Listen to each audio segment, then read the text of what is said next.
This is a Vault Studios production. This show contains adult subject matter and is meant for mature audiences only. Relationships can be messy affairs. That was certainly the case for Jessica and Matthew Boynton. Their marriage was on the rocks. Divorce was looming. She'd met a lawyer. Matthew had plans to do the same. After 4 years and 2 children, the high school romance had turned bitter. They were both ready to call it quits. From the outside, to friends and family, the crumbling marriage wasn't a secret. Their neighbors were familiar with the shouting and the slamming of doors. Megan Browning was one of those neighbors. She says Jessica was a best friend, like a sister even.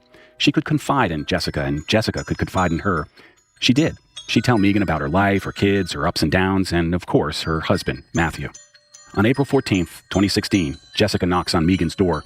She tells her friend that Matthew's locked her out of the apartment. I was like, well, just come in here. You can hang out with me. And maybe he'll cool off and you can go back over. And during that time, we're talking on the porch, about what's going on, what she's planning on doing and stuff like that. And she's talking about all this stuff, about the divorce, what she wants to do. And in the midst of all of that, Matthew texts her and tells her they're going to Walmart and she needs to come down. So, of course, she leaves. And before she leaves, I tell her, you need to come back. I want you to come back here. I don't feel right. Something's not right. And she goes, I will. I promise. Jessica and Matthew take the boys and head to Walmart. It's not far. Video surveillance shows the family entering the Griffin store at 17 minutes after 10 o'clock that night. Less than 20 minutes later at 10:35, the Boyntons are seen leaving Walmart. Megan eagerly awaits for Jessica to come home, but she doesn't see her again that night. And then that's when I hear gunshot shortly after, 11:30, if that. And I had just laid down when that first shot went off. And I raised up out of the bed. I was like, what was that? And my fiance was like, it sounded like a gunshot. Well, not thinking of it, I laid back down. But then she hears another shot about 15 minutes later. And my porch was angled enough to where I could sit there on my porch and you can't see nothing. You can't see me, can't see nothing. And I see Matthew briskly leaving his apartment very fast. Like I don't know if he was just going somewhere, but he left quick. And comes out and speeds down the, what we call the driveway of the apartment complex and leaves. He was walking really fast out of that apartment complex. Almost running. And he left. Despite her concern for Jessica and what sounds like gunshots, Megan and her fiancé Eric don't call police, nor do other neighbors. There's a factory in the back. There is a gun range in the back of the apartment complex. So I automatically assumed maybe it's from the gun range or the factory. The shots, even though they sounded close, I couldn't tell where they were coming from, I'm going to call up Griffin PD and be like, hey, there's gunshots going off somewhere around our apartment complex. They're not going to respond to that at all. They're not. You have to have a direct place and time and everything for where it happened, and I did not have any idea where those shots were coming from at that time. Megan wishes she could turn back the clock now. She wishes she would have gone to see her friend. Being pregnant, my fiance would not let me go over there because I did say something that, hey, I want to go over there and check on Jessica. He was like, no, because what if Matthew's over there and they're fighting? I don't want you getting hurt. You're pregnant. And I understood. I still wanted to go check on her. And after Matthew left, I still wanted to go check on her. But taking my fiance's orders in case something really did happen, and this was a dangerous situation, and my safety of my unborn child was very important. I went back to bed, not even thinking about it. I thought, okay, maybe they got in a fight, and he's leaving the house. Well, they were arguing, or something happened, and he's leaving because he's mad. Matthew Boynton later tells investigators what he remembers about that night. Today's date is it's Friday, April 15th, 2016, time's approximately 4:18. Sitting in a Stark interview room with GBI agent Chris DeMarco, he says the family went to Walmart, then came back home. The story matches what their neighbor Megan recalls, but Matthew also describes what happened before they left for the store. There's no mention of locking her out. So y'all left the apartment and went to Walmart? Not quite. We did, but not quite. We're getting there. Okay. Matthew says Jessica grabs his phone while he's in the shower. He gets out and asks for the phone. He gets it back. Then he says she yells at him. He goes back to the bedroom, gets dressed, and they leave for Walmart. They go inside, but she stays ahead of him. And then she leaves the store without him. They meet back up outside at Matthew's truck. At that time, we're sitting in the truck, and she said, I just want you to tell me the truth. So I started trying to talk to her, and she said, you know what, me and Tyler are going to go back inside. We'll find our own way home. I didn't argue with her. I called Lieutenant Curtis Keys, who's the lieutenant on shift tonight. So I look, man, this is what she's doing. She went back in the store. I don't want to do anything illegal. Do I need to wait for her, until she changes her mind, or am I good to go ahead and go home, or what? Lieutenant Keys remembers getting the call from Matthew that night. He said that they was up there shopping evidently. They might have had some disagreement on something that she didn't want to go home. So I told him, I said, look, if she don't want to go home, he's like, well, I don't know what to do. I said, she's a grown lady. You can't force her in the truck. Maybe she got a ride or she'll call somebody else to come take her home. But it's not the first time Matthew's called police about a domestic situation. And when he reminds Keys about the history between him and Jessica, Keys changes his mind. He decides to send an officer over to make a report. In the meantime, as Officer Adam Trammell is dispatched, Jessica returns to the truck again, and they head back home. Trammell is later asked by investigators what he remembers about the call. Yeah, when I got out there, Matt was already outside. So I pulled up. He was already standing outside when I arrived on scene, so he met me at my car. Basically, I got out. He explained what happened. I pulled a case number, and that was it. Okay.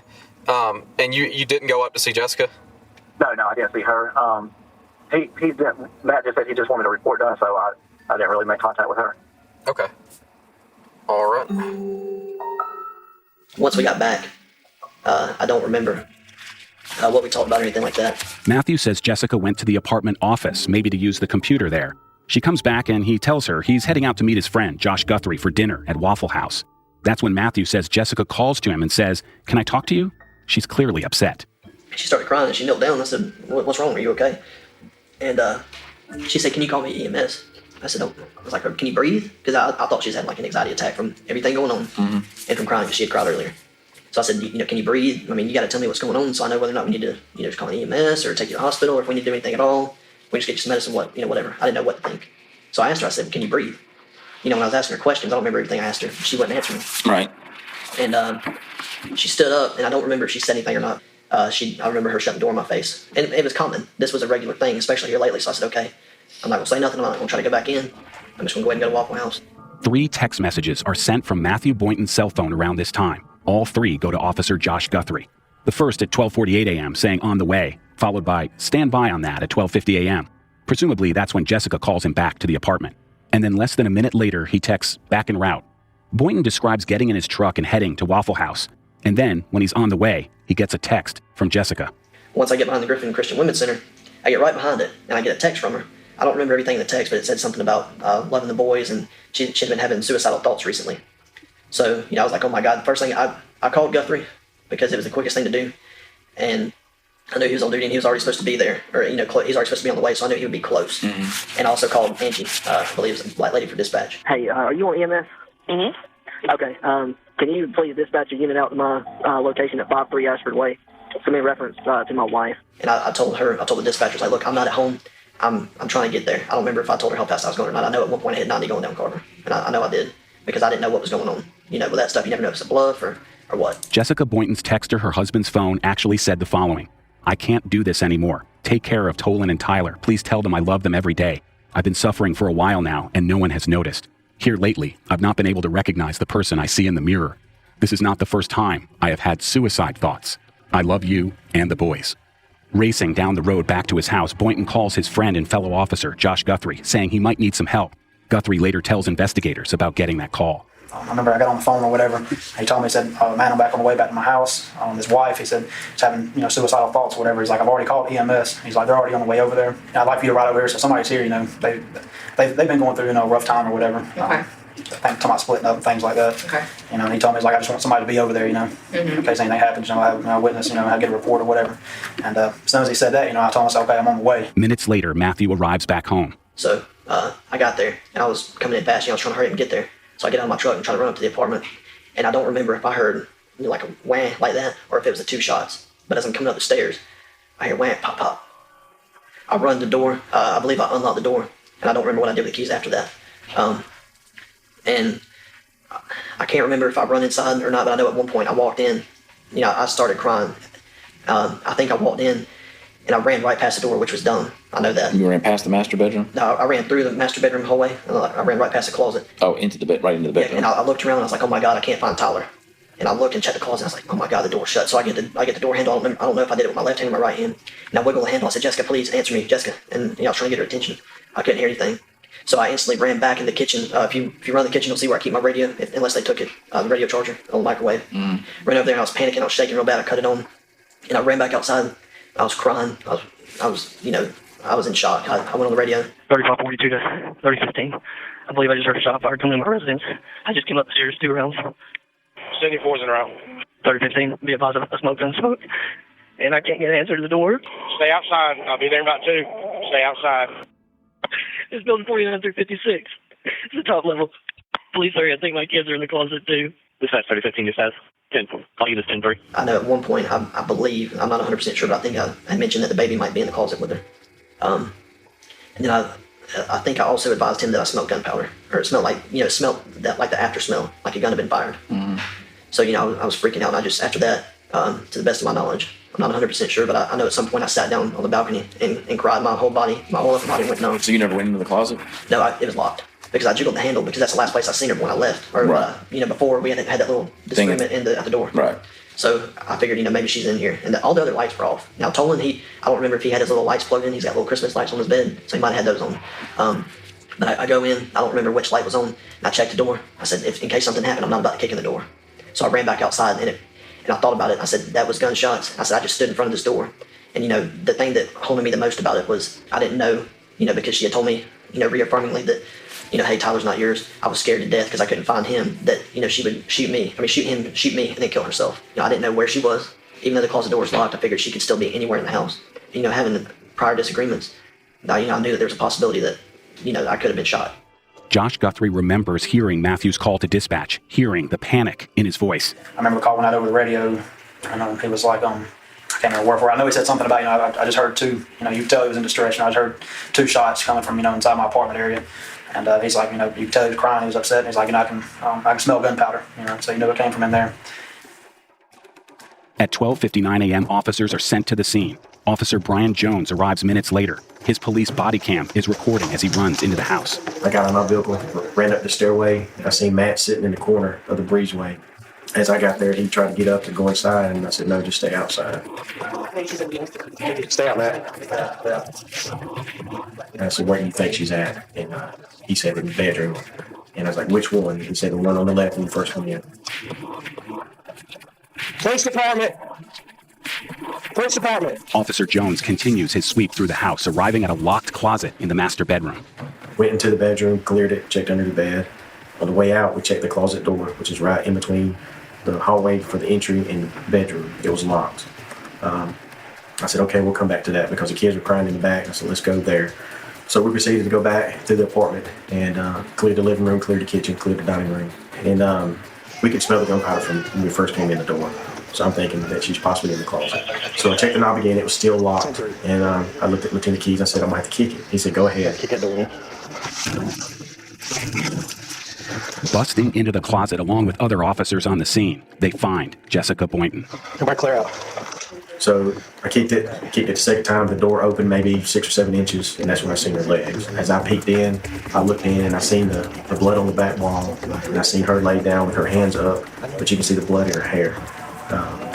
That's when I went in and I seen her still breathing. I need to move this 32. Can I move? She was on her left side, her feet was facing this wall here, her head was in between 2 pillars. On this side, her arm was over her head, but she was kind of her leg area was sideways, and that her body was like almost laid on her belly. Couldn't see her face, and the gun was up under her belly. The barrel was facing the door. Hang on, sweetie, okay? She had a good pulse and a heartbeat. She's trying to get up. Officer Howard came in. I said, we need to get her out. At that point, we picked her up, took her out of the closet, laid her in that master bedroom. Can we get her out to the bedroom? But once we got her out, I don't remember saying, her eyes were like rolled all the way back. But she never said anything. She never moaned. Meanwhile, Captain Cowles with Spalding County EMS pulls into the parking lot at the apartment building. I turned into the apartment complex and I saw lots of police cars. I got out and someone walked up to me and said she's upstairs and said she wanted to kill herself, basically. And maybe before I went up, I had heard this was a police officer's wife or something. EMTs arrive on the scene and swarm around Jessica. You know what she used? Glock 40 caliber. She had a head injury, and it appeared to be a gunshot wound to the head. If I remember correctly, I know we always look to see if we see an entrance wound or an exit wound. I believe there was a wound to her head, but I don't think that we found an exit wound. I never saw any weapons or, anything else. But I didn't go. It's not my responsibility to go looking around. When I ask, and we always ask, what size caliber, they said they thought that it may have been a service weapon. Spalding County EMS Lieutenant Hovis recalls seeing the injury to Jessica's head, a GSW, a gunshot wound. As far as I can tell, it was consistent with what I would say is possibly a GSW. To be quite frank, there's a lot of blood, so it can be kind of hard to see. But it appeared to be a GSW. Top right part of her head on the side. I have to admit, there was kind of a lot going on. She appeared to be unconscious to me, maybe making some sort of noises, moans or something like that. Head injuries can be kind of finicky, but based off of my experience, she was actually doing pretty well for somebody who possibly had been shot in the head or any kind of major head injury like that. So she looked pretty well, but she was, out of it, that kind of thing. So it appeared to be normal. Officers on the scene begin piecing together what might have happened. She was standing up. Right here. It looks like she was standing up in the closet, probably facing the door, because the entry wound is on her left side. Outside the apartment, Officer Jones' body cam then captures Matthew Boynton as he waits for news in the parking lot. This can't happen, man. Fucking woman. She loved me. She told me she loved me, but she did it. EMTs finally arrive outside the house with Jessica on a stretcher, where she's rushed to an ambulance. Cleared up. After we loaded her, we transported her to the fire stations right up the street. I think it's Spalding County Fire Station 1, and we met Life Flight there to fly her out to Atlanta Medical Center, I do believe. As Jessica is brought outside, Matthew is nearby. I could have just fucking jumped. I mean, if I could have been here 2 minutes earlier, man, I could have jumped in front of the gun and tried to get it from her, man. Look, she's still breathing. She's got good pulse, blood pressure. Man. She's even fighting with EMS, dude. Where did she shoot herself at? I couldn't tell. Man. She would have never done this. I don't know why. I mean, I was telling Guthrie, man, I was supposed to go eat with Guthrie. I got ready to leave, and I got ready to walk out the door and started walking down the steps. I didn't even get halfway. She asked me to come back, and she was crying. And she asked me, she said, well, can you call EMS? I said, okay, well, what's wrong? And I asked her 2 or 3 times, and she just looked at me and just kept crying. I said, can you please tell me what's wrong? I mean, are you having trouble breathing, or, what is it? She said, never mind, don't worry about it. So, I mean, I left. I mean, ask Guthrie, man, this is a common thing here lately. I mean, I got the Waffle House when I got the text. I circled back around, come back down Highway 16, headed westbound, come back down through Carver. I was on the phone with dispatcher Angie, man, to call EMS.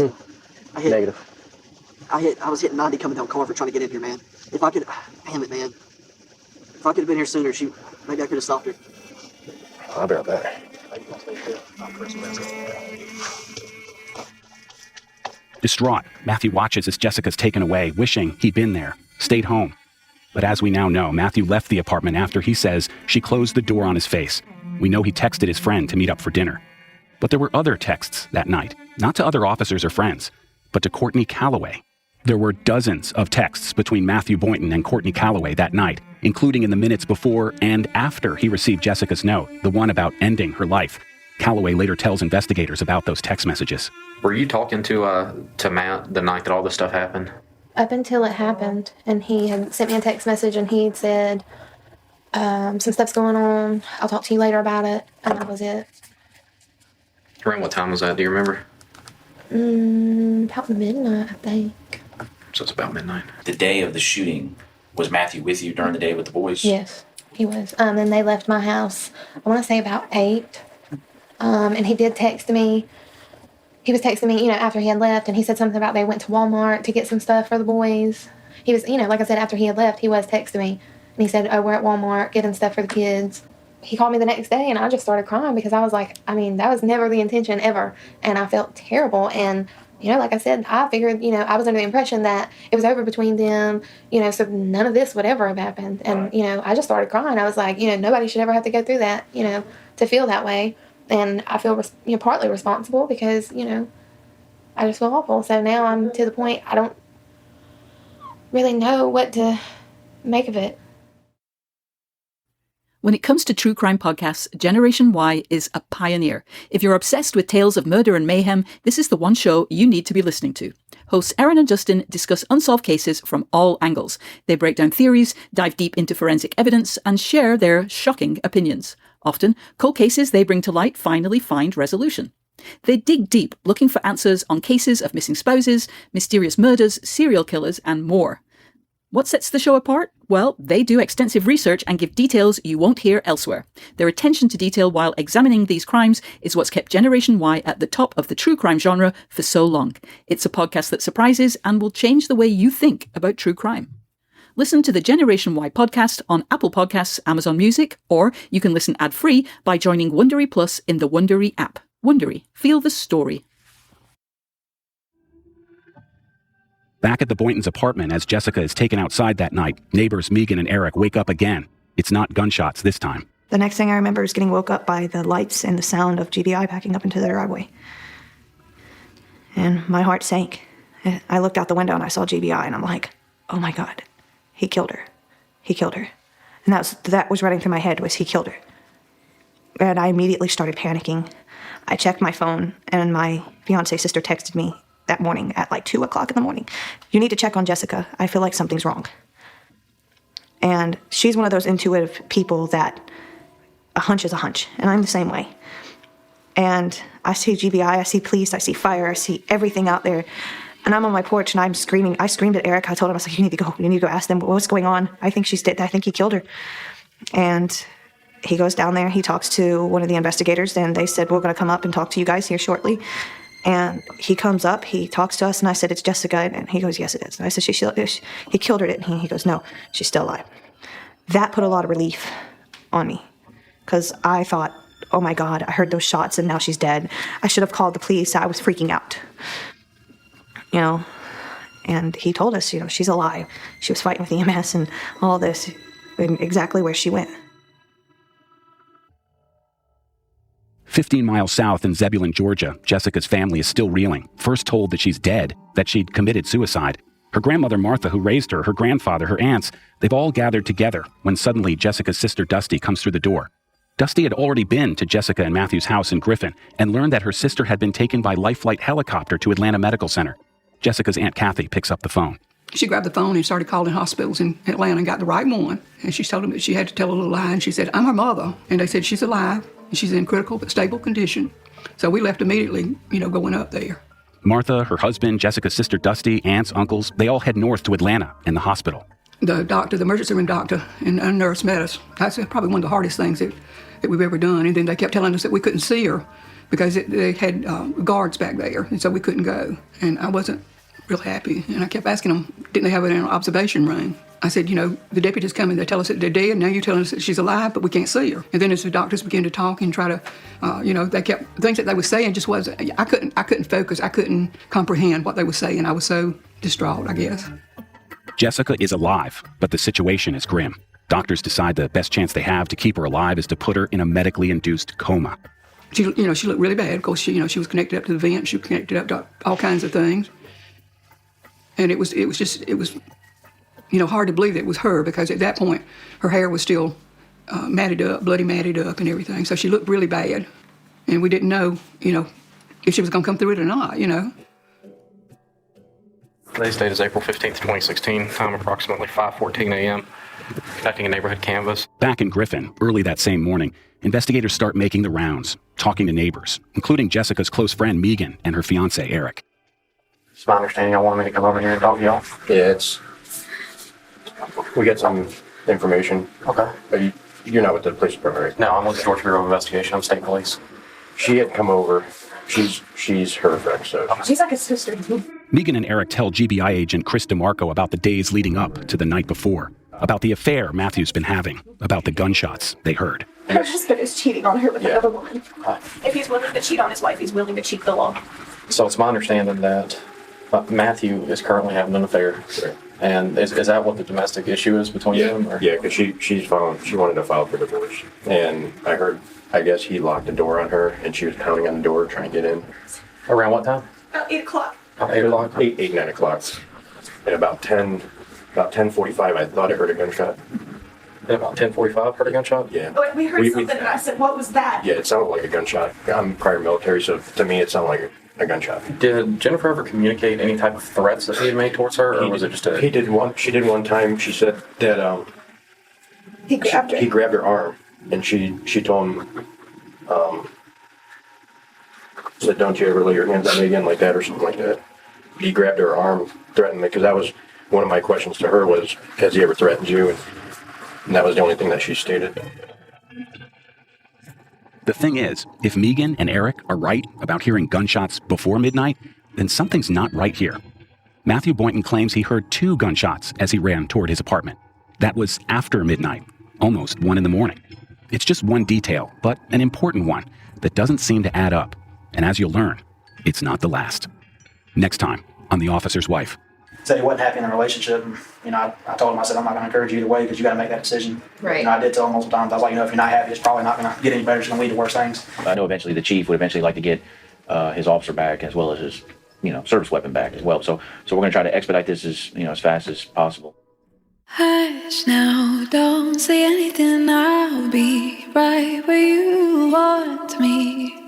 You want me. The Officer's Wife is a Vault Studios production in collaboration with WXIA 11 Alive in Atlanta. The Vault Studios team includes executive producers Will Johnson and Adam Ostro, and investigative journalist Jessica Knoll. Audio production by Richard Humphreys at Tacoma Media in Silver Spring, Maryland.